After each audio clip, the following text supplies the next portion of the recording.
এক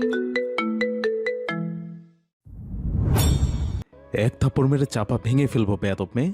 তুই নাকি আমার নামে বিচার দিয়েছিস? পুরুষালী গমগমে কণ্ঠস্বর কর্ণদয়ে পৌঁছাতেই রুহানির কদম থমকে গেল। শুকনো ঢোক গিলেই চোখ মুখ খিচে বন্ধ করে ফেলল। এই ভয়টাই পাচ্ছিল। সে এমন ভাব করলো যেন পেছনে দাঁড়িয়ে থাকা পুরুষটার কথা তার কানেই পৌঁছালো না। সামনের দিকে আর এক পা ফেলতেই তার হাত দুটো খপ করে ধরে ফেলল পেছনে দাঁড়িয়ে থাকা লোকটা। ফের গম্ভীর কণ্ঠে শুধোই, আমি কিছু জিজ্ঞেস করছি রুহা। রুহানি পিটপিট করে চোখ খুলে ছোট চাচার বড় ছেলের গম্ভীর মুখশ্রী দেখে মিনমিনে কণ্ঠে বলল, মোরসালিন ভাই, আপনার কি মাথার তার ছিঁড়ে গেছে? আমি আপনার নামে কার কাছে বিচার দিতে যাব বলেন? তোর বাপের কাছে আমার নামে কান ভাঙানি দিয়েছিস কেন? রুহানি আশ্চর্য হওয়ার ভান করে বলে, বাবার কাছে আপনার নামে কান ভাঙিয়েছি? এত বড় একটা অপবাদ দিতে আপনার বুক কাঁপলো না? বয়স হওয়ার সাথে সাথে কি জ্ঞান বুদ্ধিও লোপ পাচ্ছে আপনার? ডাক্তার দেখাবেন মোরসালিন ভাই? চোপ বেয়াদব, কি বলেছিস চাচার কাছে? রুহানি ভয়ে ভয়ে নিজের হাতের দিকে তাকালো। সতর্ক চোখ চারপাশে বুলিয়ে বলে, আগে আমার হাত ছাড়ুন, তারপর বলবো। মুরশালিন হাত ছেড়ে দিতেই রুহানি কাঁধের কলেজ ব্যাগ শক্ত করে আঁকড়ে ধরে বাড়ির বাইরে দৌড় লাগিয়ে চিৎকার করে বলল, বলেছি আপনি এলাকার বিবাহিত মেয়েদের বিরক্ত করেন মোরসালিন ভাই, ভালো হয়ে যান, বুঝলেন? মুরশালিন রাগে চোখে তাকিয়ে রইল রুহানির প্রস্থানের পথে। মেয়েটা দিন দিন এত ফাজিল হচ্ছে। সে রাগে দাঁত চাপল। রুহানি শেখ রাইহা, তার বড় চাচা কামরুল শেখের ছোট মেয়ে। দেখতে যেমন মিষ্টি, ঠিক তার উল্টো কাজকর্ম এবং কথাবার্তা। এই যে সেই সুদূরে বাবাকে কল করে শুধু শুধু তার নামে বিচার দিয়েছে, কারণ একটাই, মুরশালিন গতকালকে ক্লাস থেকে তাকে বের করে দিয়েছিল। মুরশালিন রুহানির কলেজের সিনিয়র লেকচারার। দিনকে দিন ফালতু ছেলে মেয়েদের সাথে মিশে মিশে বাদর তো হচ্ছে, আবার কিছু বললেই অমনি নাটক শুরু করে দেয়। মুরশালিন বিরক্তকর চাপা নিঃশ্বাস ফেলে বাড়ির বাইরে হাঁটা ধরল। শেখ বাড়ির বড় ছেলে কামরুল শেখ এবং তারই ছোট মেয়ে চঞ্চল রুহানি। বাবার বড্ড আদুরের, শুধু বাবার নয়, ভাই আর চাচারও ভীষণ আদুরের সে। আর ওই যে গম্ভীর রোবট মশাই, উনি হচ্ছেন রুহানির ছোট চাচার বড় ছেলে মুরশালিন শেখ আবেশ। সবার সাথে হাসি তামাশা করলেও রুহানির সাথে সবসময় ঝগড়াই লেগে থাকবে। 19 থেকে 20 হলেই শুরু হবে এদের বিশ্বযুদ্ধ। বাড়ির সকলেই এই নিয়ে কপাল চাপড়ান দিনবেলা। মুরশালিন চুপ থাকতে চাইলেও বাচাল রুহা সেটা কিছুতেই হতে দেয় না। মুরশালিনকে খেপিয়ে যেন সে খুব মজা পায়। সকাল 10:15। ক্লাসরুমের একদম শেষের সিটে বসেছে 3 বান্ধবী। মুরশালিনের ভাষায় 3 বাদর। রুহানি চোখ উল্টে শুধায়, দেখিস, ওই ধোলাই খালের শেখ এখন ঢুকবে, তারপর সেই গলা নামিয়ে বলবে, সাইলেন্স প্লিজ। ঠিক তখনই দরজা দিয়ে ঢোকে মুরশালিন, হাতে মার্কার, মুখে পাথরের মতো গাম্ভীর্য।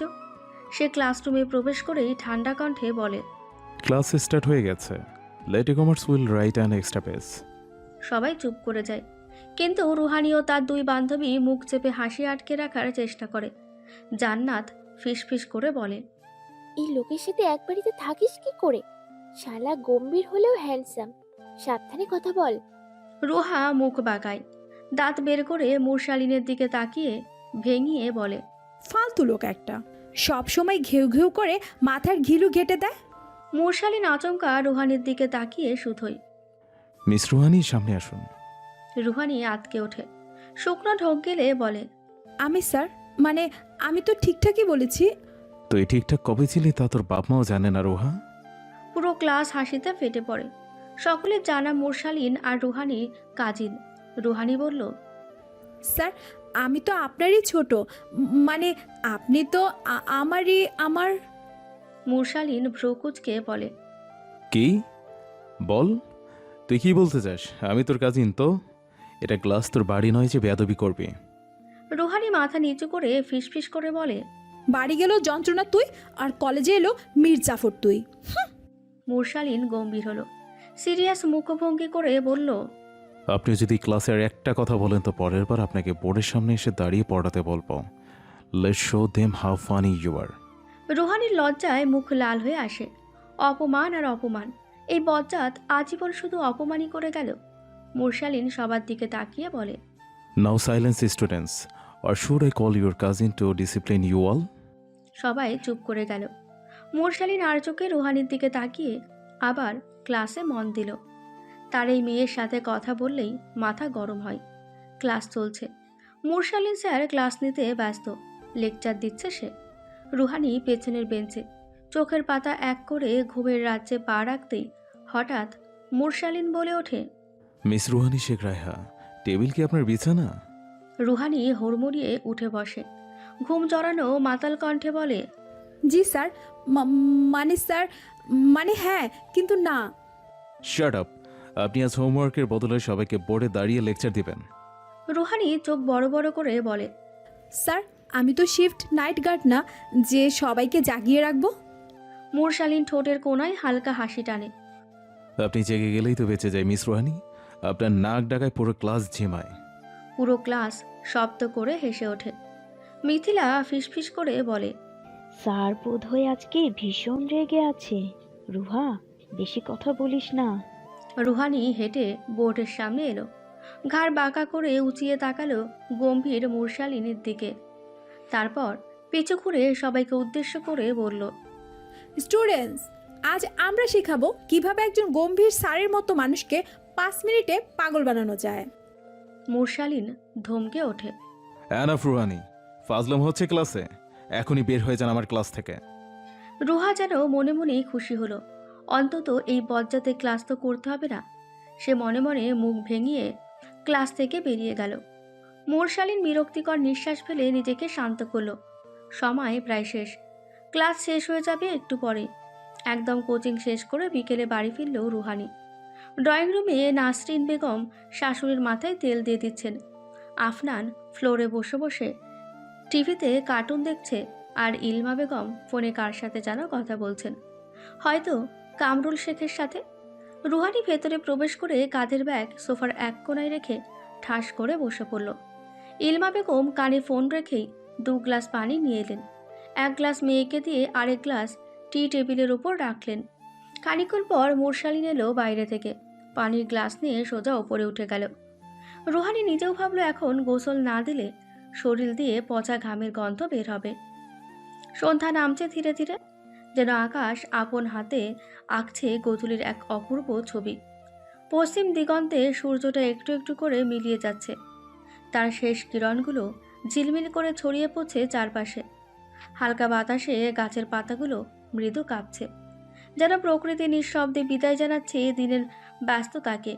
পাখিরা একে একে ফিরে এসছে নীড়ে, তাদের ডাকে একটা শান্ত ছন্দ জেগে উঠছে।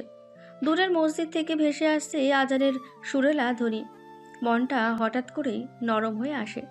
চারপাশে একটা নরম নীলচে ছায়া নেমে আসছে, যেন আলোর সঙ্গে অন্ধকারের মায়াবী খেলা। বাড়ির উঠোনে বসে থাকা কেউ হয়তো চায়ের কাপ হাতে নিয়ে অনুভব করছে এই নরম নিস্তব্ধতাকে। এই সন্ধ্যাটা যেন ক্লান্ত মনকে একটু আরাম দেওয়ার জন্য এসেছে। সন্ধ্যার পর ড্রয়িং রুমে জড়ো হয়েছেন সবাই। নাবিল রুহানির কোলে মাথা রেখে সোফায় শুয়ে আছে, ছোট বোন মাথায় বিলি কেটে দিচ্ছে। সামনে দাদির সাথে মোরশালিন বসে বইয়ে মুখ বুজে বসে আছে। হঠাৎ করে রান্নাঘর থেকে ইলমা বেগম বললেন, রোহা, নাহারের নাকি বিয়ে ঠিক হয়েছে। রুহানি আর চোখে মায়ের দিকে তাকিয়ে মুখ কালো করে বলল, গায়ে হলুদ কবে? দাদি সামনে থেকে আশ্চর্য হয়ে বললেন, গুয়ায় হলুদ? কার বাসায় কি হইল? গুয়ায় কেউ হলুদ দেয়? নাবিল নাক মুখ কুঁচকে ফেলল। রুহানি হতভম্ব হয়ে দাদির দিকে তাকিয়ে বলল, ছি, কি বলো এসব? তুই তো কইলি কার নাকি গুয়ায় হলুদ। ওটা গায়ে হলুদ, গোয়ায় হলুদ আবার কখন বললাম? রাতের বেলা ডাইনিং টেবিলে বসে আছেন সবাই। নাসরিন বেগম ও ইলমা বেগম খাবার সার্ভ করছেন।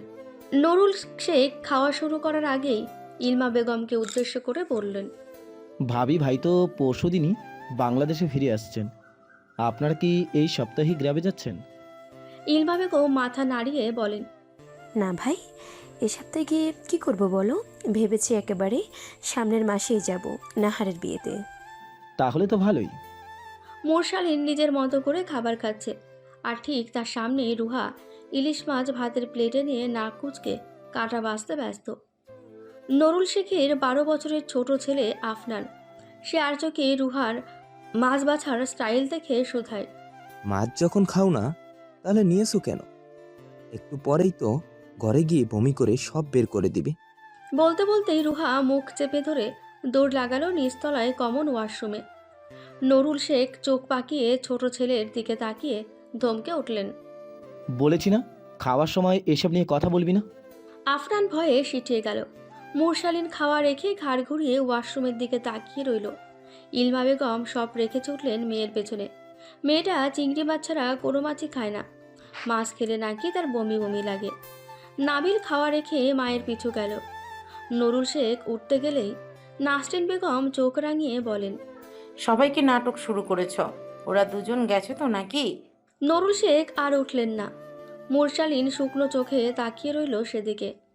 ইলমা বেগম রান্নাঘরে লেবু পানি বানাতে গেছেন। নাবিল বোনের কাঁধ ধরে রেখেছে। রুহা হাত মুখ ধুয়ে বের হলো ভাইয়ের সাথে। সোফায় বসতে ইলমা বেগম গ্লাস এগিয়ে দিয়ে বললেন, কত করে বললাম মাছ খাস না, তবুও কেন নিলি? মা থামো তুমি। রুহা পানিটুকু খেয়ে নে। আর মা, তুমি সবজি যা রান্না করেছো ওগুলো দিয়ে অল্প ভাত নিয়ে এসো। নাবিলের কথা মতো ইলমা বেগম অন্য এক প্লেটে খাবার নিয়ে এলেন। রুহা ভাইকে মানা করলো সে খাবার খাবে না। তবুও নাবিল জোর করে ভাত মুখের সামনে ধরল। রুহাকে খাবার খাইয়ে দিল নাবিল। আজ প্রথম নয়, মাঝে মধ্যে দুই ভাই বোন একই প্লেটে খাবার খায়। ইলমা বেগম শাশুড়ির ঘর থেকে নারকেল তেল এনে একটু রুহার মাথায় দিয়ে দিলেন। এরপর বললেন, তোর জ্বালাই একটু শান্তিতে থাকতেও পারি না। এটা খাবি না, ওটা খাবি না, তাহলে খাবিটা কি? নাবিল মাকে থামিয়ে দিয়ে শুধোই, তুমি বেশি ঘ্যান ঘ্যান করো না। ও যা খায় তাই রান্না করবে। নাবিল রুহাকে নিয়ে ওপরে চলে গেল। ইলমা বেগম আর চোখে ডাইনিং টেবিলের দিকে তাকিয়ে দীর্ঘশ্বাস ফেললেন। রাত কেটে গেল কোনো রকম। পরের দিন সকাল 10টা নাগাদ ঘুম ভাঙল রুহার। আজ আর কলেজে যাওয়া হলো না। সে ফ্রেশ হয়ে নিচে নেমে এলো। ভাই, চাচা, মুরসালিন ভাই কিংবা আফনান কেউ নেই। মুরসালিন গেছে কলেজে, আফনান স্কুলে, ভাই আর চাচা গেছেন অফিসে। রুহা মায়ের ঘরে গেল। ইলমা বেগম বিছানায় বসে আছেন পা মেলে। রুহা মায়ের পায়ের কাছে বসে বলে, পায়ের ব্যথা বেড়েছে মা? একটু, বেশি না। রোহা, রান্নাঘরে কিছু থালা বাসন আছে, ওগুলো একটু ধুয়ে রাখবি মা? রুহা উঠে দাঁড়ালো, মুচকি হেসে বলল, এক্ষুনি যাচ্ছি। তার আগে বলো, তুমি খেয়েছো? খেয়েছি। তুই খেয়ে বাসনগুলো ধুয়ে আমার ঘরে আয়। রুহা মায়ের কথা মতো খাবার খেয়ে থালা বাসন সব ধুয়ে রাখলো। চাচি কি দেখেননি মায়ের এই অবস্থা? তবুও কেন এইসব এভাবে রেখে গেছে? রুহা রান্নাঘর থেকে বেরিয়ে চাচার ঘরের দিকে তাকালো। দীর্ঘশ্বাস ফেলে মায়ের ঘরের দিকে হাঁটা ধরল। ইলমা বেগমের সাথে গত পরশু নাসরিন বেগমের কথা কাটাকাটি হয়েছিল একটু। সেখান থেকে নাসরিন বেগম ফুলে আছেন। হয়তো ইলমা বেগম যতক্ষণ না ক্ষমা চাইছেন ততক্ষণে তার রাগ ভাঙবে না। রোদ পড়ে এসেছে একটু একটু করে। মুরসালিন কলেজ থেকে ফিরেছে, ঘামে ভেজা শার্ট, কাঁধে ব্যাগ ঝোলানো।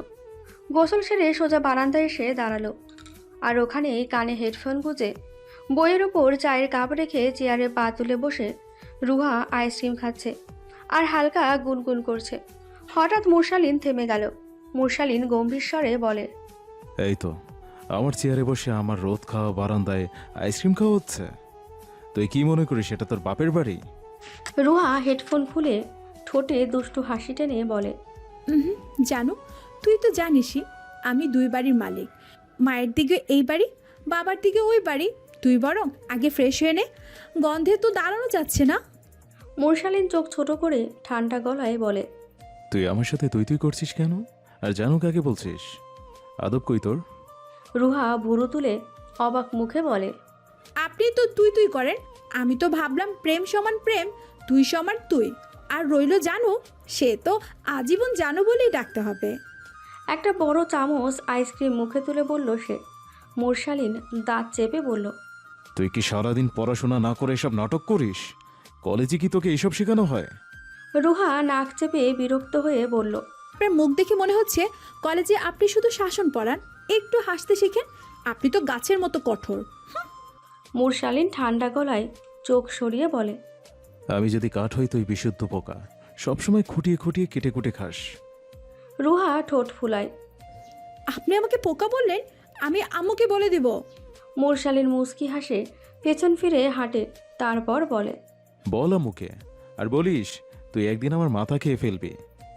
রুহা চুপচাপ বসে, তারপর ফিসফিস করে বলে, আপনার মাথা খাওয়ার প্ল্যান তো অনেক আগেই করেছি, আপনি বুঝছেন না শুধু।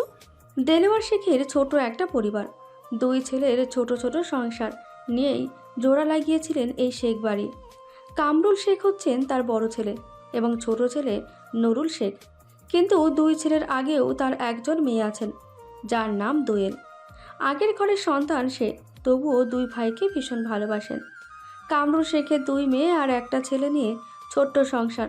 আর অন্যদিকে নুরুল শেখে 2জন ছেলে সন্তান। মুরসালিনের ছোট ভাই আফনান। রুহানির বড় বোনের নাম রিফা শেখ। তার বিয়ে হয়েছে প্রায় 6 বছর হয়েছে। বর্তমানে শেখ বাড়িতে রিফা, দোয়েল, কামরুল শেখ এবং দেলোয়ার শেখ বাদে সবাই থাকেন। কামরুল শেখ বিদেশে জব করছেন, ভালো কোম্পানিতে। রিফা বিয়ের পর শ্বশুরবাড়ি ঠিক দোয়েলের মতোই। আর অন্যদিকে দেলোয়ার শেখ মৃত্যুবরণ করেছেন আজ প্রায় 12 বছর হতে চলল। আগামীকাল কামরুল শেখ নিজের দেশে ফিরবেন।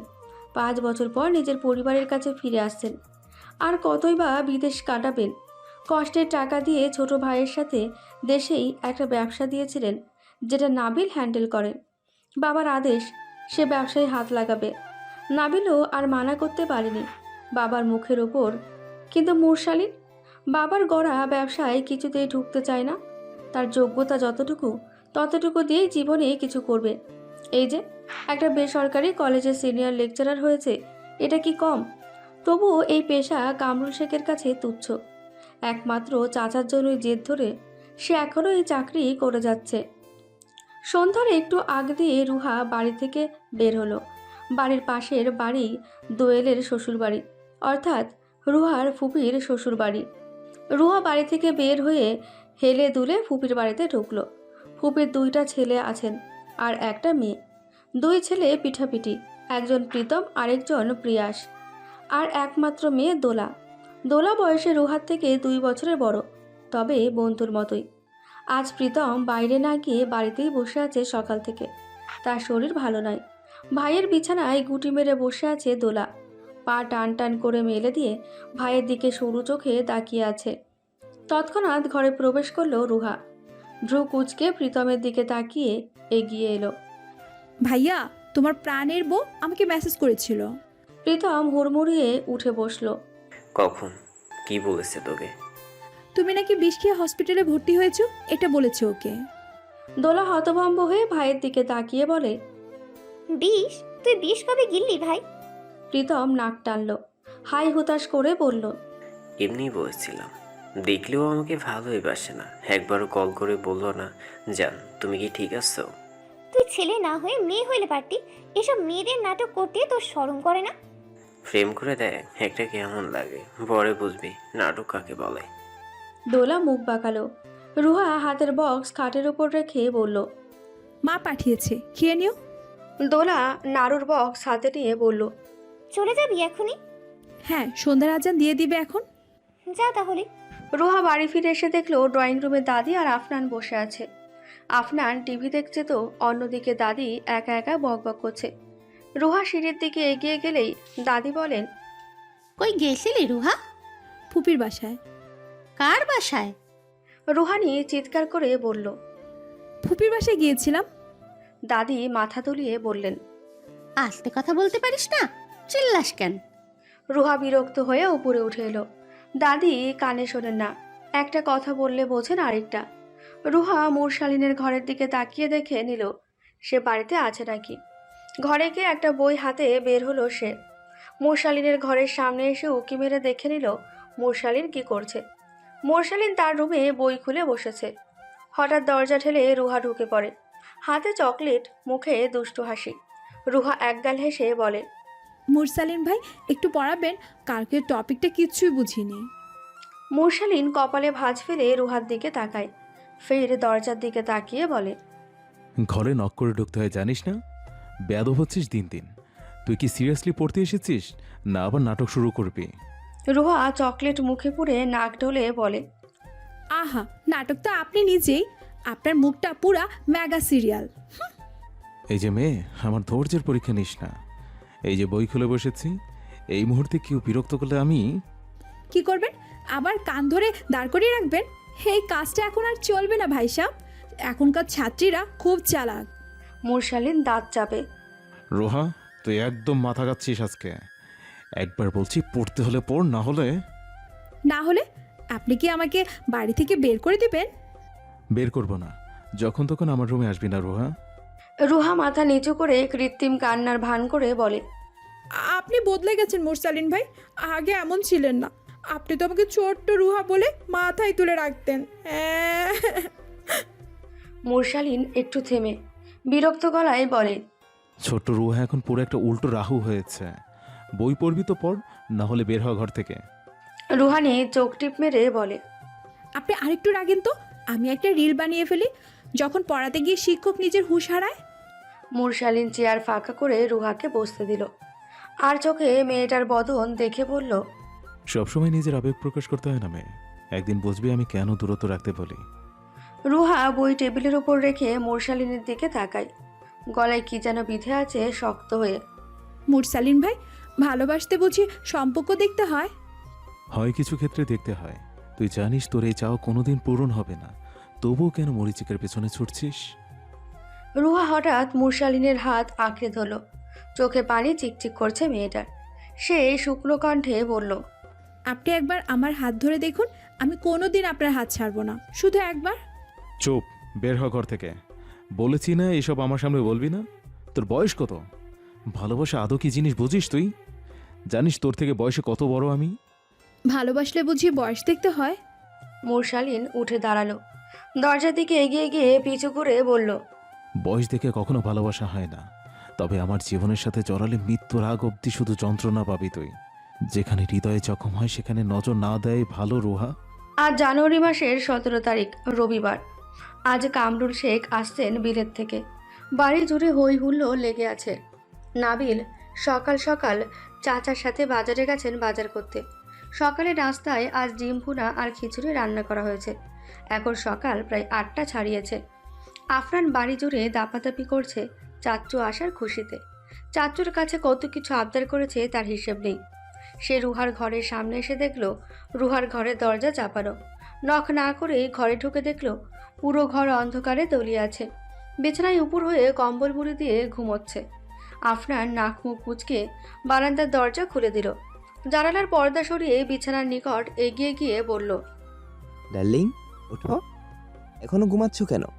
আজ না আমার শ্বশুর আসবে? রুহা ঘুম জড়ানো কণ্ঠে বিড়বিড় করে বলে, ভাই, আমার ঘুমাতে দে। আফরান রুহার কানের কাছে গিয়ে ফিসফিস করে বলে, ভাই আজ ভাষায়? হুড়মুড়িয়ে উঠে বসল রুহা, চোখ বড় করে শুধায়, মুরসালিন ভাই আজ কলেজে যাননি? না, চাচা আসবে বলে যায়নি। রুহা তাড়াতাড়ি বিছানা থেকে নেমে চুল হাত খোপা করে ওয়াশরুমে গিয়ে ফ্রেশ হয়ে এলো। বিছানা গুছিয়ে ওড়না গায়ে না জড়িয়েই দৌড় লাগালো ঘরের বাইরে। আফরান চলে গেছে বেশ কিছুক্ষণ আগে। ঘরের দরজার কাছে এসে আবার দৌড়ে এসে ঘরে ওড়না গলায় পেঁচিয়ে ঘর থেকে বের হলো। রুহা হেঁটে হেঁটে মুরশালিনের ঘরের দরজার সামনে এসে দাঁড়ায়। দরজা হালকা খোলা, ভেতরে সাইলেন্ট। রুহা দরজায় টোকা দিয়ে বলল, এই যে বই পড়ুয়া স্যার, ঘুমিয়ে কি গবেষণা করেছেন? উঠে পড়েন, আজকে আপনার ক্লাস বাতিল। মুরশালিন সবে ঘুম থেকে উঠেছে, তবে বিছানা থেকে নামেনি। সে কিছুটা বিরক্ত স্বরে ঘর থেকে বলে, তুই আবার কোন লাইসেন্সে আমার দরজার সামনে হাঁ করে দাঁড়িয়ে আছিস? রুহা মুখে দুষ্টু হাসি এনে বলে, আমি তো ভেবেছিলাম আপনি ঘুমে মরেই গেছেন, ভাবলাম দরজায় মালা ঝুলিয়ে দিই। মুরশালিন গম্ভীর গলায় বলে, আর একবার বললেই তোর মাথায় মালা ঝুলাবো আমি। রুহা থেমে না গিয়ে দরজার ফাঁক দিয়ে ঢুকতে যায়। আপনার ঘরটা দেখলেই তো বোঝা যায় আপনি জীবনে প্রেম করতে পারেননি। এত গম্ভীর ঘর, রংটাও ছাই ছাই। দূর। মুরশালিন তখন বিছানায় বসে পড়ে, ঘুম চোখে রাগী মুখে বলে, ঘরের রং নিয়ে কথা বলার আগে তোকে নিজের পাগলামির রং চেক করাতে হবে। প্রতিদিন সকালে পাগলের মতো আমার ঘরের সামনে হাজির হোস কেন? রুহা কাঁধ ঝাঁকিয়ে বলে, কারণ আমি আপনাকে জ্বালাতে পছন্দ করি। আপনার মুখ দেখে আমার দিন শুরু হোক, এটাই চাওয়া। তোর জন্য একদিন মিস্টার বিন বানিয়ে দেব নিজেকে, যত সব। রুহা তখন জিভ বের করে বলে, তাহলে চলেন প্রথম অ্যাক্টিং প্র্যাকটিস করি। গুড মর্নিং মুডি মুরসালিন ভাই। মুরশালিন উঠে দাঁড়ায়, রুহার এক হাত ধরে ঠেলে ঘরের বাইরে বের করে দেয়। তোর জন্য দরজা বন্ধ করাটাই এখনকার বাঁচার সবচেয়ে ভালো উপায়। রুহা ফিসফিসিয়ে বলে। দরজা বন্ধ, কিন্তু মন তো আমার জন্য খোলা। হুম হুম। একটু থেমে আবার দরজায় নক করতে করতে বলে। ওপেন দ্য ডোর মুরসালিন ভাই, আপনাকে শেষবারের মতো বলছি, না খুললে আমি এখানেই বসে পড়বো। ভেতর থেকে মুরসালিন দাঁতে দাঁত চেপে বলে। তুই পাগল হয়ে গেছিস নাকি? এখন যদি কেউ দেখে তোকে এখানে দাঁড়িয়ে, মানুষ ভাববে কি? যারা ভাববে আমি প্রেমিকা আর আপনি গম্ভীর প্রেমিক, যিনি লজ্জায় ঘর থেকে বেরই হচ্ছেন না। তুই আসলে একদিন নাটক করতে করতে হার্ট অ্যাটাক করিয়ে দিবে আমার। আমার বয়স কম, আমার ইনোসেন্ট প্রেমের আবদার আপনি বুঝবেন না। আমি এখানে অনশন করব। মুরসালিন থেমে যায় এক মুহূর্ত, তারপর দরজার ভেতর থেকে বলে। তুই চুপচাপ উঠে যা, না হলে চাচিকে বলবো তুই আমার ঘরের সামনে এসে নাটক করছিস। রুহা ফিক করে হেসে বলে। বলুন না, আপনার মা শুনলে বলবে বাহ, ছেলের প্রেমিকা এসে দরজার সামনে বসে আছে, একেই বলে ভাগ্যবান। এই কথা শুনে মুরসালিন মুখে হাত দিয়ে রাগ সামলানোর চেষ্টা করে, তারপর দরজা খুলে বলে। তুই ভেতরে আয়, মাথা ব্যথা বানিয়ে দিচ্ছিস। রুহা তখন নাক উঁচু করে বলে। আগে বলুন, আপনি আমাকে মিস করেছেন? হ্যাঁ, মিস করছিলাম, মাথা ব্যথা মিস করছিলাম। রুহা এক লাফে ঘরে ঢুকে পড়ে। ও মাই গড, ফাইনালি স্বীকার করেছেন যে আপনি আমার কথা ভাবেন। মুরসালিন টেবিলের পাশে দাঁড়িয়ে বলে। ভেবেছি ঠিকই, ভেবেছি কিভাবে তোর জন্য একটা সাইলেন্স রিমার্ক বানানো যায়। ভালোবাসার ভাষা বোঝেন না আপনি মুরসালিন ভাই। মুরসালিন মৃদু হাসে, কিন্তু সেটা মুখে আনতে চায় না। সে সরে যায় টেবিলের দিকে, আর পেছন ফেঁকে রুহা ফিসফিসিয়ে বলে। একদম ঠিকই, আপনাকে কনফিউশন করব। রুহা, তুই ছাড়া আমি বাঁচি না, এইটা মুখেই বলবো, লিখে রাখেন। মুরসালিন ঠোঁট কামড়ে বলে। সেদিন তুই জ্ঞান হারাবি আর আমি শান্তি পাবো। রুহা মুখ বাঁকিয়ে পুরো ঘরে চোখ বোলালো। এই ঘরটা তো জাদুর ঘর, গন্ধেই বোঝা যায় এখানে প্রেম পেকে পেকে নরম হয়ে আছে। মুরসালিন চশমা চোখে দিয়ে টেবিলের চেয়ার টেনে বসে। তুই ঘরে এসেছিস মানে আমার ঘুম, শান্তি, বই সব শেষ। রুহা আলমারির সামনে দাঁড়িয়ে একে একে জিনিসপত্র দেখতে থাকে। হঠাৎ এক টিউব ক্রিম তুলে নিয়ে বলে। এটা কি? আপনি তো ছেলে, স্কিন কেয়ার করেন? মুরসালিন মাথা না তুলেই বলে। তোর মতো দিনরাত রোদে পড়ি না, তাও একটু একটু মুখে লাগাই। রুহা ফিক করে হেসে বলে। মুরসালিন ভাই, আপনি কিউট, মানে এক্সট্রা কিউট, কিন্তু এইটা কি বেবি লোশন? বলেই চুপ করে তাকাই। হঠাৎ মুখ গম্ভীর করে বলে। এটা কার জন্য? কার বেবি? তুই তো আমার জীবনের বেবি সমস্যা, ভাবলাম তোকে সামলাতে বেবি লোশন দরকার পড়বে। রুহা জিভ কেটে হেসে বলে। আপনি না এক নম্বর চালাক, আমি একদিন এই ঘরের সব রহস্য ফাঁস করে দেব। এর মধ্যেই রুহা হঠাৎ মুরসালিনের বালিশটা তুলে নিয়ে বলে। এই যে বালিশ, কতদিন ধোয়া হয়নি, ঠিক বলছি না? মুরসালিন এবার একটু বিরক্ত হয়ে বলে। তুই কি আমার হাউসকিপার নাকি বিয়ে করা বউ? আমি তো প্রেমিকা, সব জিনিসে নজর রাখা লাগে। আপনি যদি কাউকে বালিশে শুয়ে দেন। তোর এই নাটক থামানোর জন্য দরকার এখন এক কাপ চা। রুহা চটপট বলে। চা বানাবো, আপনার জন্য বানিয়ে দিই, তবে একটা শর্ত আছে। চা খেয়ে রুহা তুমি ভালো বানাও বলতে হবে। মুরসালিন মুচকি হেসে বলে। তোকে দেখলে আমার মুখে চিনি বেড়ে যায়, চা বানালেও আলাদা করে বলার দরকার পড়ে? রুহা থমকে যায়, চোখ বড় বড় করে তাকায়। এইটা এটা আপনি কি রকম মিষ্টির কথা বললেন? হো মাই গড, আমি রেকর্ড করিনি। মুরসালিন তখন নিজের চোখে চশমা খুলে গম্ভীর স্বরে বলে। যা চা বানাতে যা, না হলে আবার প্রেমের নাটক শুরু করবি। রুহা চা বানাতে যাওয়ার ভান করে দরজা অবধি যায়। হঠাৎ ফিরে তাকিয়ে বলে। আপনি জানেন না, এই ঘরে ঢুকে পড়লে আর বেরোনোর রাস্তা থাকে না। আমি একদিন এখান থেকে যাব রোজ। মুরসালিন মুখ নিচু করে একটা পাতায় কলম চালায়, কিন্তু ঠোঁটের কোণে একটা লুকানো হাসি খেলে যায়। তোর মতো ঝড় কেউ ঘরে রাখে না রুহা, তবুও যদি কোনোদিন রাখতে হয় তো দরজা বন্ধ করে রাখতে হবে। রুহা মিনিট 10 পর 2 কাপ নিয়ে আসে। একটা কাপ মুরসালিনের দিকে বাড়িয়ে দিয়ে বলে। এইটা আপনার জন্য, আমি আলাদা করে চিনি দেইনি। মুরসালিন কাপ হাতে নিয়ে চুমুক দেয়, চুপচাপ 1 সেকেন্ড, তারপর হঠাৎ মুখ কুঁচকে বলে। এটা চা নাকি নিম পাতার জুস? হ্যাঁ, আমি ভাবছিলাম আপনি এত গম্ভীর, আপনার শরীর বেশ কাজে দিবে এটা। তুই আমার জীবনে এসেছিস নিম পাতার মতোই তেতো হয়ে। রুহা মুচকি হেসে বলে, আর আপনি আমার জীবনে এসেছেন কাঠফাটা রৌদ্র হয়ে। চোখ ঝলসে যায়, কিন্তু না তাকিয়ে থাকা যায় না। একজন নীরবতা, দুজনের মুখে কোনো কথা নেই। মুরশালিন তখন জানালা দিয়ে তাকিয়ে বলে, তুই একদিন আমার দুনিয়া পুড়িয়ে দিবি জানিস। পূর্ব ঠিকই, তবে আগুনটা আমি নিজে নিভাবো। আপনার আজ কেউ পায়, সেটা তো আমি চাই না। মুরশালিন হেসে মাথা নাড়ে, বলার মতো কিছু খুঁজে পায় না। কিন্তু রুহা হঠাৎ তার পাশে এসে বসে, মাথা ঘাড়ে এলিয়ে দিয়ে বলে, এই যে কথা বলেন না, কিন্তু আমি জানি আপনি আমাকে ভালোবাসেন। চোখে তো আর লুকাতে পারেন না, কিন্তু কাপে কাপে চা খেয়ে যেভাবে ঠোঁট কুচকে রাগ দেখান, ওটাই আসল প্রেম। মুরশালিন এবার হালকা করে একদম আস্তে রুহার মাথায় হাত রাখে, কিন্তু পরক্ষণেই বলে, ভালোবাসলে আগুনে পড়তে হয় মেয়ে, আগুনের তাপ সহ্য করার ক্ষমতা আছে তোর? রুহা মুরশালিনের চোখে চোখ রাখে, লম্বা লম্বা শ্বাস টেনে মুচকি এসে বলে, একবার ভালোবাসি বলেই দেখুন, আপনি পাশে থাকলে আগুনে ঝাঁপ দিতেও রাজি। মুরশালিন মাথা নাড়ে, চেয়ার ছেড়ে উঠে দাঁড়িয়ে বারান্দার দরজার সামনে গিয়ে বাইরে দৃষ্টি রাখে। কোলাহলের শব্দ কানে ভেসে আসছে বাইরে থেকে। মানুষ ব্যস্ত নিজেদের জীবন নিয়ে। বেশ কিছুক্ষণ নীরবতা চলল ঘরে। রুহা তাকিয়ে রইল তার মুরশালিন ভাইয়ের দিকে, হয়তো কাঙ্ক্ষিত উত্তরের আশায়। মুরশালিন খানিকক্ষণ পর ধীর কণ্ঠে বলে, পাগলামি করিস না রোহা, ভালোবাসা এত সহজ না। তুই যেটাকে ভালোবাসা ভাবছিস সেটা আবেগ। আমি তো তোকে ভালোবাসি না রোহা। রুহা স্থির চোখে তবুও তাকিয়ে রইল।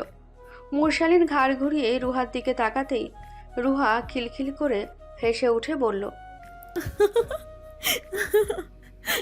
আপনার মতো ঝগড়ুটে লোককে কে ভালোবাসবে? আমি যে এত কিছু বলি, সেগুলো আপনি বিশ্বাস করেন মুরসালিন ভাই? বিশ্বাস করি না, করাতেও চাই না। এসব ভণ্ডামি বাদ দিয়ে পড়াশোনায় মন দে। সন্ধ্যার আজান দিয়েছে খানিকক্ষণ আগেই। এয়ারপোর্টে গেছে নাবিল, মুরশালিন ও নুরুল শেখ। ইলমা বেগম নামাজ শেষ করে ড্রয়িং রুমে এলেন। শাশুড়ি মা সোফায় বসে পান চিবোচ্ছেন। আফনান দাদির পায়ের কাছে বসে কি যেন করছে। নাসরিন বেগম রান্নাঘরে চা বানাতে ব্যস্ত। ইলমা বেগম ধীর পায়ে রান্নাঘরে ঢুকলেন। নাসরিন বেগমের শান্ত মুখ দেখে বললেন, কথা কেন বলছিস না নাসরিন? আমি কি এমন পাপ করেছি বলবি আমায়? নাসরিন বেগম ইলমা বেগমের দিকে না তাকিয়েই বললেন, তুমি আবার কি করবে? দোষ তো সব আমার। এভাবে বলিস না, যা হয়েছে ভুলে যা। আজ তোর ভাই আসবে, যদি এসে দেখে এই অবস্থা তাহলে ভীষণ রাগারাগি করবেন। এবার নাসরিন বেগম ফিরে তাকায় ইলমা বেগমের দিকে। ভাই আসছে বলে মিল দিতে এসেছো? মোটেও না, তুই ছাড়া এই বাড়িতে কথা বলার কে আছে আমার? নাসরিন বেগম হেসে ফেললেন। 2 কাপ চা বানিয়ে একটা ইলমা বেগমের দিকে এগিয়ে দিয়ে বললেন, বেশ, নাও, মাফ করে দিয়েছি। ইলমা বেগম গাল ভরে হাসলেন। দোয়েলও তার মেয়ে দোলা এসেছে, ভাই আসবে আর তারা দেখা করবে না। ড্রয়িং রুম থেকে তাদের কণ্ঠস্বর শোনা যাচ্ছে। তারা দুজন বের হবেন রান্নাঘর থেকে। রুহা আজ সুন্দর করে সেজেছে বাবাকে দেখানোর জন্য। গাঢ় নীল রঙের একটা 3 পিস পরে চুলগুলো বেনুনি গেথে গলায় ওড়না ঝুলিয়েছে, হাতে কাচের রেশমি চুড়ি। নিজেকে ভালো করে দেখে দৌড়ে সিঁড়ি বেয়ে নিচে নেমে দেখল ফুপি আর দোলাও চলে এসেছে। রুহা দোলার পাশে এসে বসে বলল, আপু দেখো তো কেমন লাগছে আমায়। দোলা মুচকি হাসলো। কে রে, তুই তো সেজেছিস কেন? বাবা বলেছিল আম্মু বাবা আজকে আসবে, আপনি সুন্দর করে সাজবেন কেমন? বাহ, পাপা কি পারি? রুহা খিলখিলিয়ে হেসে উঠল। আফরান রুহার পেছনে এসে দাঁড়িয়ে বলল, ডার্লিং, তোমাকে আজ দারুণ লাগছে। চলো আমরা কাজে অফিসে গিয়ে বিয়েটা করে আসি। সবাই হেসে উঠল আফরানের কথা শুনে। রুহা ঠোঁট টিপে হেসে মনে মনে বলল, বিয়ে তো করবই, তবে তাকে নয়, তোর গম্ভীর ভাইকে। সদর দরজার বেল বেজে উঠল। রুহা লাফিয়ে উঠে দৌড়ে সদর দরজার কাছে গিয়ে দরজা খুলে দিতেই চোখের সামনে কামরুল শেখের হাস্যজ্জ্বল মুখশ্রী ভেসে উঠল। রুহা জাপটে জড়িয়ে ধরল বাবাকে। খুশিতে মেয়েটা হু হু করে কেঁদে উঠল। কামরুল শেখ গাল ভরে হাসলেন মেয়ের পাগলামি দেখে। নুরুল শেখ ও নাবিল বাড়ির ভেতরে ঢুকলেন। মুরশালিন গম্ভীর মুখে চাচার পাশে দাঁড়িয়ে রুহার কান্না দেখতে ব্যস্ত। কামরুল শেখ মেয়ের মাথায় হাত বুলিয়ে বললেন, কাঁদছিস কেন মেয়ে? এসেছি না আমি। বাবা তুমি খুব পচা, কতদিন পর তুমি এসেছো। আর যাব না মা। রুহার দাদি পাতলা গড়নের শরীর নিয়ে এগিয়ে এলেন। রুহা বাবাকে ছাড়তেই দাদি কামরুল শেখকে জড়িয়ে ধরলেন। কামরুল শেখ মায়ের মাথায় চুমু এঁকে বললেন, ভালো আছো মা? দাদি কানে শুনলেন না ছেলের কথা। নুরুল শেখ ভাইকে ভেতরে নিয়ে এলেন। সবাই বসতে একে একে সবার সাথে কথা বললেন। ইলমা বেগম শান্ত হয়ে স্বামীর পাশে দাঁড়িয়ে আছেন। এখনও তার কথা হয়নি স্বামীর সাথে। খানিকক্ষণ পর নুরুল শেখ বললেন, ভাবি ভাইকে নিয়ে ঘরে যান। ভাই ফ্রেশ হয়ে একটু বিশ্রাম নাও, তারপর না হয় কথা বলা যাবে। কামরুল শেখ উঠে দাঁড়ালেন। নিজের ঘরের দিকে পা বাড়ালেন। ইলমা বেগম স্বামীর পেছন পেছন যায়। বাবা প্রস্থান করতেই রুহা ফট করে পেছনে ফিরে তাকায়। মুরশালিন চোখ ছোট করে বলে, পেতনি সেজেছিস কেন? রুহা ফ্লাইং কিস ছুড়ে বলে, জান পেতনি না, জানেমন বলতে শিখুন। এত সুন্দর মেয়ে কোথায় দেখেছেন আপনি? একটু লাইন মারার চেষ্টা করে দেখুন, ঠিক পটে যাবে। পেটে গেলে বিরাট সমস্যা। হুদাই টাকা খরচ করার কোনো মানে হয় না। এমনিতে আমি গরিব মানুষ। শুনুন, আমি খুব হিসাবি মানুষ, বুঝলেন? আমায় বিয়ে করলে কিন্তু ঠকবেন না আপনি। মুরশালিন ঠোঁট কামড়ে চোখ ছোট ছোট করে রুহার আনন্দ দেখে বলল, তোকে বিয়ে করার থেকে আজীবন কুমার হয়ে থাকা ঢের ভালো। রুহার মুখ কালো হলো। মুখ ভেঙিয়ে উল্টো করে বিড়বিড় করে বলল, দাঁড়াও বাবু, দেখাচ্ছি মজা। তোমার মুখ থেকে বের করব। রুহা চল, তোকে আমার বউ বানাবো। ইলমা বেগম স্বামীর পাশে বসলেন। কামরুল শেখ মুখ ধুয়ে এসে বসেছিলেন বিছানায়। ইলমা বেগম আর চোখে স্বামীর আনন্দ দেখে বললেন, কথা বলছো না যে? কামরুল শেখ মাথা ঝাঁকিয়ে বললেন, ক্লান্ত লাগছে, একটু বিশ্রাম নেওয়া দরকার। তাহলে তুমি রেস্ট নাও, আমি তোমার জন্য কিছু হালকা খাবারের ব্যবস্থা করছি। কামরুল শেখ অনুমতি দিতেই ইলমা বেগম বের হলেন ঘর থেকে। দোয়েল ভাবিকে ঘর থেকে বেরিয়ে আসতে দেখে বললেন, ভাবি, ভাইয়ের সাথে তো দেখা হলোই, আজ না হয় বিশ্রাম নিক, আমরা কাল আসবো আবার। ইলমা বেগম মেকি রাগ দেখিয়ে বললেন, কোথায় যাবে আপা? রাতে তোমরা খেয়ে তারপর যাবে। আমি তো পিয়াস আর প্রীতমকেও কল করে আসতে বলেছি। ভাইয়ের জন্য না হয় খাবার নিয়ে যেও। ওই দুই বাদরকে বাড়িতে ডেকেছো কেন? মামা এসেছে, দেখা করবে না? প্রীতমের শরীরটা ভালো আছে? বলতে বলতে তিনি রান্নাঘরের দিকে গেলেন। দোয়েল উঠে ভাবির পিছু পিছু গিয়ে বললেন, ওর আবার কি হয়েছে? শুধু শুধু নাটক করে বিছানায় পড়ে আছে। ড্রয়িং রুমে দাদির পাশে রুহা গা ঘেঁষে বসেছে। নাবিল আর মুরশালিন ওপরে চলে গেছে। দোলা ওপরের দিকে একবার চোখ বুলিয়ে মিনমিনে কণ্ঠে বলল, তোর প্রেমিকের কি খবর? তুই নানিকে রাখতো। দাদি সরু চোখে দোলার দিকে তাকালেন। প্যারেক্কাটা আবার? রুহা মুখ কুঁচকে বলল, ওটা প্যারাক না বুড়ি, প্রেমিক প্রেমিক। ওইটাই তো কই, প্যারেক্কাটা। দোলা কপাল চাপড়ে বলল। রুহা দীর্ঘশ্বাস ফেলল। মুস্কি হাসি হেসে বলল, মুরসালিন ভাই আজকাল আমার অনেক প্রশংসা করে। দোলা সিরিয়াস হয়ে নাক ছিটকে বলল, তুই কি জীবনেও ভালো হবি না? শপথ করেছিস, আবার মিথ্যে কথা বলছিস কেন? রুহা পা গুটিয়ে বসল। বিরক্ত হয়ে ওপরের দিকে একবার তাকিয়ে মিনমিন করে বলল, খাস্টামের একটা লিমিট থাকে ভাই। বেয়াদব বেটা, একটু পাত্তাও দেয় না, আবার রিজেক্টও করে না। এমন ফাউলামি বাদ দিয়ে পড়াশোনায় মন দে। মুরসালিন ভাই তোকে বিয়ে করবে না। রুহা কোনো কথাই বলল না। না করলে নাই, সে কি মুরশালিনের পা ধরে বসে আছে? সে তো গলায় ঝুলে আছে। বিয়ে না করলে দরকার হলে ঘাড় ভেঙে ঘরে বসিয়ে রাখবে। রাতে সবাই জড়ো হয়েছে। কামরুল শেখ চুপচাপ খাবার খাচ্ছেন। পাশেই রুহা ভাত নিয়ে বসে আছে। এখন তার বাবা না থাকলে খাবার টেবিলে হই হুল্লোড় লেগে যেত। খাওয়া দাওয়া শেষ করে ড্রয়িং রুমে সোফায় গিয়ে বসলেন সবাই। দোয়েল ও পিয়াস চলে গেছে বাড়ি। প্রীতম ও দোলা আছে। তারা খানিকক্ষণ পর বাড়ি যাবে। মুরশালিন চোখে চশমা ঠিক করে বাবার পাশে বসলো। নাবিল রুহার পাশে বসে আছে। ইলমা বেগম ও নাসরিন বেগম কাজ করছেন। হঠাৎ কিছুক্ষণ নিশ্চুপ থেকে কামরুল শেখ মুরশালিনকে বললেন, দিন শেষে বাপের ব্যবসায় হাত দিতে হবে তোমার, অযথা এদিক ওদিক ছুটছো কেন? পরিবেশ থমথমে। মুরশালিন মাথা নিচু করে রাখলো কিছুক্ষণ, তারপর মাথা তুলে চাচার চোখে চোখ রেখে বলল, বাবার ঘরে ব্যবসায় হাত লাগানোর কোনো ইচ্ছে নেই আমার চাচা। আমি তো ভালো একটা চাকরি করছি। চাকরি করে খাবে আজীবন? তোমার ফিউচার নিয়ে ভাববে না? আমি যথেষ্ট পরিমাণ কামাই, এবং আল্লাহ যদি চান তাহলে নিজের টাকায় ফিউচারে গিয়ে কিছু করব। নুরুল শেখ ছেলের ইচ্ছের বিরুদ্ধে কখনো যাননি, তাই আজও চুপ রইলেন। মুরসালিন বুদ্ধিমান একটা ছেলে এবং যা করে অনেক ভাবনা চিন্তা করেই করে, এইটুকু ভরসা তার ছেলের ওপর আছে। কামরুল শেখ গম্ভীর হয়ে বললেন, বেশ, যা ইচ্ছে হয় করো। মুরসালিন মাথা নেড়ে উঠে দাঁড়ালো। সিঁড়ির দিকে যেতেই তিনি প্রীতমকে বললেন, সবার দ্বারা সবকিছু হয় না। তোর ব্যবসা কেমন যাচ্ছে? মুরসালিনের পা থেমে গেল, দাঁত চেপে নিজেকে নিয়ন্ত্রণে রাখল। প্রীতম মুচকি হেসে বলে, ভালো যাচ্ছে মামা, আগের থেকে একটু বেশি ভালো। বাহ, তোদের দিয়েই আশা রাখা যায়। রুহা বাবার ব্যবহারে বিরক্ত হলো। মুরসালিনকে নিয়ে সমস্যা কোথায়? সব কিছুতেই তার পেছনে কেন লেগে থাকেন কামরুল শেখ? মুরসালিন গটগট পায়ে প্রস্থান করল। নুরুল শেখ এতক্ষণ চুপ থাকলেও এখন বললেন, সবার নিজের তো একটা শখ আছে ভাই। আবেশ চায় না আমার গড়া ব্যবসায় হাত লাগাতে। আমিও জোর করি না এইসব নিয়ে। ও যা করছে করতে দাও। কামরুল শেখ উঠে দাঁড়ালেন। কোনো উত্তর না দিয়েই নিজের ঘরের দিকে চলে গেলেন। প্রীতম দোলাকে নিয়ে চলে যেতেই রুহা নিজের ঘরে চলে এলো। ভালো লাগছে না কিছু। বাবার এমন গম্ভীর অহংকারী ব্যবহার তার পছন্দ নয়।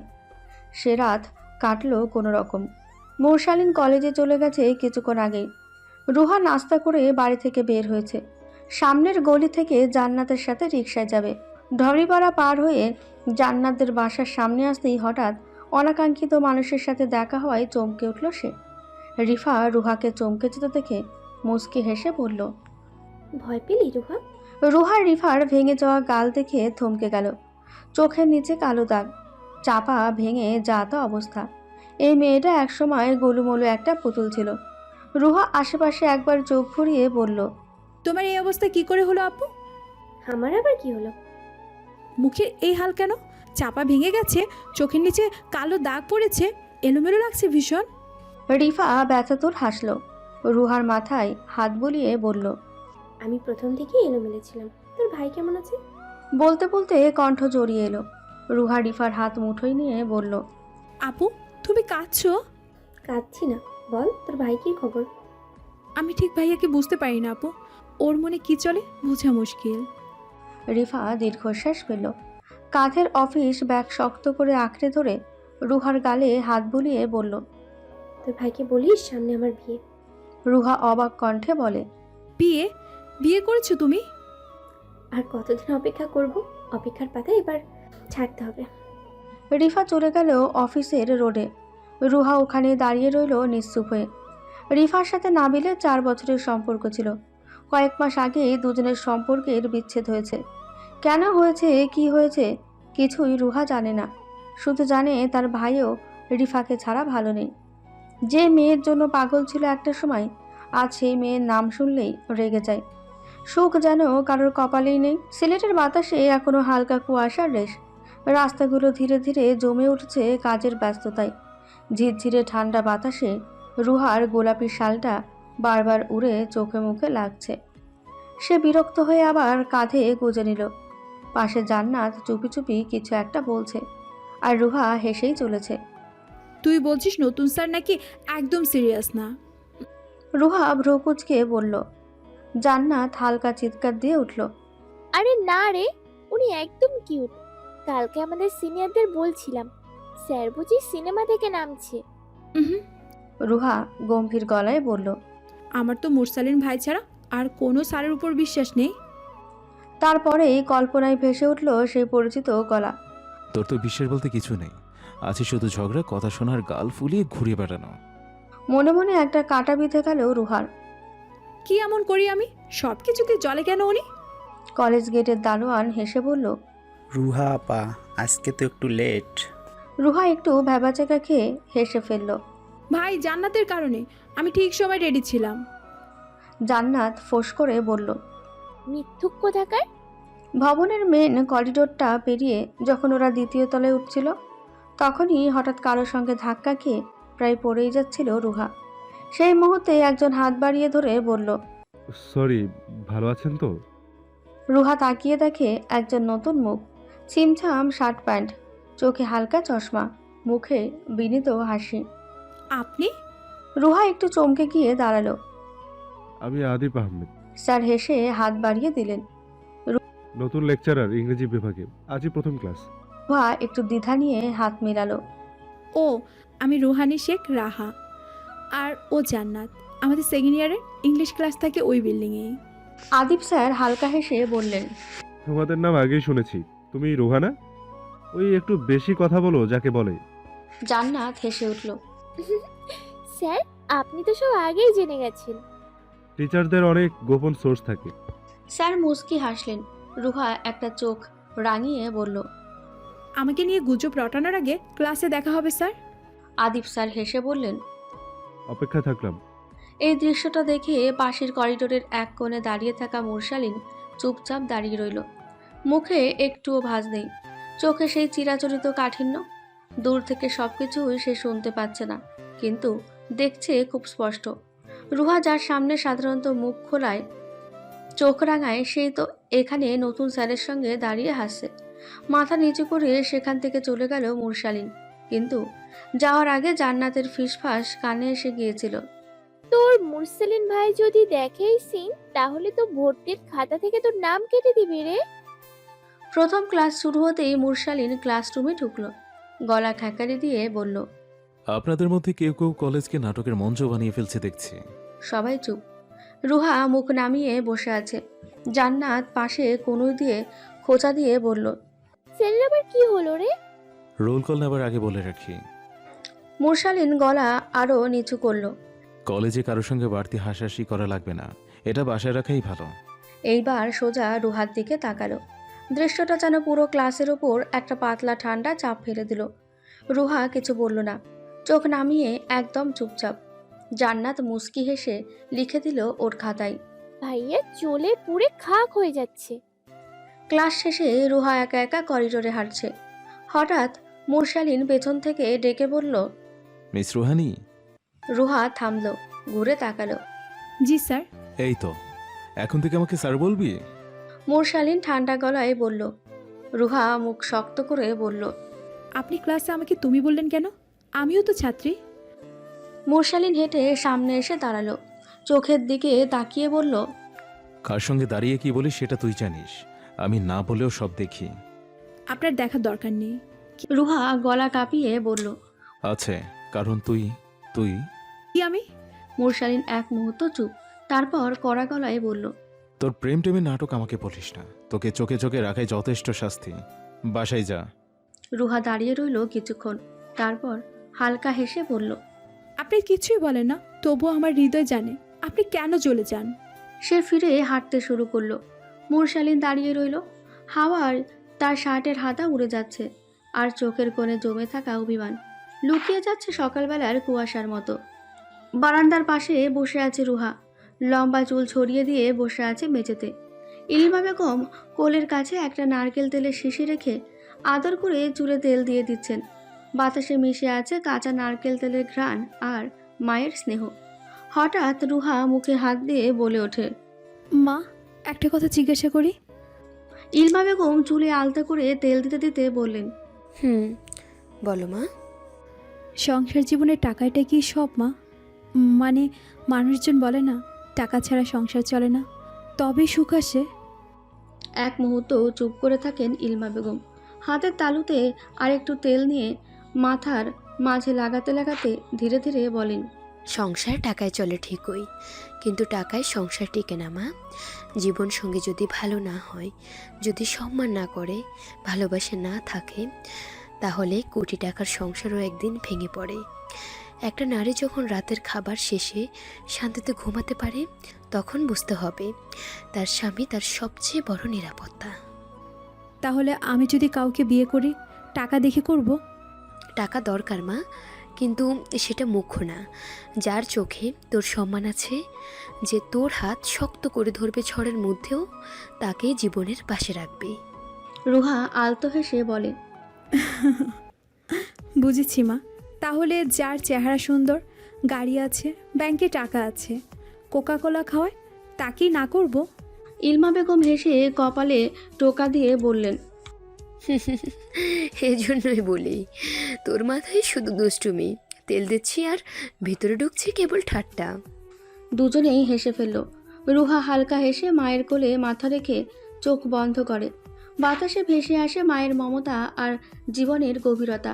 কি আছে এই ভাগ্যে? পরের দিন সকালবেলা নাবিল অফিসে যাওয়ার জন্য রেডি হচ্ছিল নিজের ঘরে। রুহা পা টিপে টিপে ভাইয়ের ঘরের সামনে এসে দেখল ভাই তৈরি হতে ব্যস্ত। সে হালকা গলায় শব্দ করতেই ভেতর থেকে নাবিল বলল, কটকটি রানী আবার কি চায়? রুহা নাক কুঁচকে ঘরে ঢুকলো। বিছানায় পা ঝুলিয়ে বসে আবার মাথা নিচু করে ফ্লোরের দিকে তাকিয়ে বলল, তোমার বিছানা এত উঁচু কেন? আমার পা ঝুলছে, দেখেছো? নাবিল আর চোখে রুহার পায়ের দিকে তাকালো। তাচ্ছিল্য হেসে বলল, বিছানা ঠিকই আছে, বরং তুই 1.5 ফুট। রুহা ভাইয়ের অপমানে কান্না দিয়ে বলল, একটা কথা হঠাৎ মাথায় এলো জানো, আপু আর তোমার এক্স গার্লফ্রেন্ডের নাম কিন্তু সেম। আপুর নামও রিভা আর তোমার প্রাক্তন প্রেমিকার নামও রিভা। নাবিল হঠাৎ থমকে গেল। বুকের বাঁ পাশটায় কোথায় যেন হালকা চিনচিনে ব্যথা অনুভব হলো। নাবিল কিছুক্ষণ চুপ থেকে বলল, রিফা তুই ডাকিস, তাছাড়া সবাই বোনকে রাইমা বলেই ডাকে। সে যাই হোক, একটা নিউজ পেয়েছি, শুনতে চাও? না বললে চুপ থাকবি তুই। রুহা পায়ের জুতা খুলে বিছানায় পা উঠিয়ে বসল। ভাইয়ের দিকে দৃষ্টি রেখে একদমে বলল, পরশু রিফা আপুর সাথে দেখা হয়েছিল কলেজে যাওয়ার সময়। আপু বলল সামনেই নাকি ওনার বিয়ে। নাবিলের ভাবভঙ্গি বোঝা গেল না। রুহা চোখ ছোট ছোট করে তাকিয়ে রইল ভাইয়ের গম্ভীর বদনে। বাড়ির সবগুলো পুরুষই বোধহয় করল্লা ভীষণ পছন্দ করে, সবার মুখ তেতো হয়ে থাকে। রুহা বিরক্ত হলো ভাইয়ের ওপর। নাবিল ফোন প্যান্টের পকেটে ভরে অফিস ব্যাগ হাতে নিয়ে ঘরের ভেতরে বের হতে হতে বলল, ভালো খবর, তাই বলে আমাকে বলছিস কেন এসব? তোর বিয়ে খাওয়ার হলে চলে যাস। নাবিল হনহন করে বেরিয়ে গেল ঘর থেকে। রুহা নাক মুখ কুঁচকে বসে রইল সেখানে। ওই পুরুষ মানুষগুলো আসলে চায় কি? ভালোবাসবে আবার অবহেলাও করবে। শেখ বাড়ির সকালটা আজ যেন একটু আলাদা। কলিং বেলটা একটানা বাজছে। ইলমা বেগম রান্নাঘর থেকে অ্যাপ্রন মোছার ভঙ্গিতে দরজার দিকে এগিয়ে গেলেন। দরজা খুলেই এক মুহূর্ত থমকে গেলেন তিনি। দরজায় দাঁড়িয়ে আছেন রাইমা, কোলের ভেতর বাহারবাবু, অর্ধ ঘুমে চোখ, ঠোঁটে আধো আধো বক বক। নানি আইতি, মা নানি। ইলমা বেগম অবাক হয়ে বলেন, এই সকাল সকাল বাবা তো এসেছে 2 দিন কিন্তু। রাইমা হেসে উঠে বলেন, আসতে পারছিলাম না মা, আজ ভাবলাম আর না। কথার ভেতরেও ক্লান্তি, চোখের নিচে হালকা কালি, মুখে মেকআপের সামান্য প্রলেপ, কিন্তু যেন কোনো কিছুই ঢেকে রাখতে পারছে না সেই চিরচেনা ক্লান্ত মুখ। বাহারবাবু তখন কোল হাতড়ে হাতড়ে মায়ের গলা টেনে বলছে, নানু কই কই কই কই। ইলমা বেগম আদর করে ছেলেটাকে কোলে নিলেন। এই যে নানু, আয় খোকা, হাই। 2 বছরের বাহারবাবু এখনও স্পষ্ট করে কিছু বলতে পারে না, কিছু শব্দ বারবার করে। আধো বলি দিয়েই তার ভুবন গড়া, কিন্তু শেখ বাড়ির সবাই যেন এই আধো ভাষার মধ্যেই মায়া খুঁজে পায়। রুহা বারান্দা থেকে ছুটে এলো। বাহারবাবু আসছিল। বাহার চোখ বড় বড় করে তাকালো। কোলে নিউ। রুহা হেসে উঠল, হাত বাড়িয়ে বাহারকে কোলে নিয়ে গাল ভরে চুমু খেলো। তবে হাসির ভেতরেও ইলমা বেগম একবার রাইমার মুখের দিকে তাকালেন। সেই মা যার চোখ জানে সন্তানের মুখ দেখে মন পড়তে। কামরুল শেখ তখন পেছনের সোফা থেকে উঠে এলেন। 2 দিন হয়ে গেল এসেছি, দেখা করতে এলি না যে? মাফ করে দাও আব্বু, অনেক দিন হয়ে গেল আসি না, ব্যস্ত ছিলাম খুব। কামরুল শেখ কিছু না বলে শুধু কপালে হাত রাখেন। বাবা মেয়ের চোখে চোখ পড়ে যায় এক মুহূর্ত। বাহার ঘরের জানালায় স্ল্যাব গ্লাস দিয়ে হালকা আলো পড়েছে। কিচেন থেকে ভেসে আসছে লেবু পাতার গন্ধ। বাহার বাবু পাশের খাটে শুয়ে আছে। খেলনার ভেতর থেকে একটা ছোট পুতুল নিয়ে ফিসফিস করে বলছে, মাম্মা টুপা। রুহা চুপচাপ বসে আছে, আর তার পাশে বসে আছে রাইমা।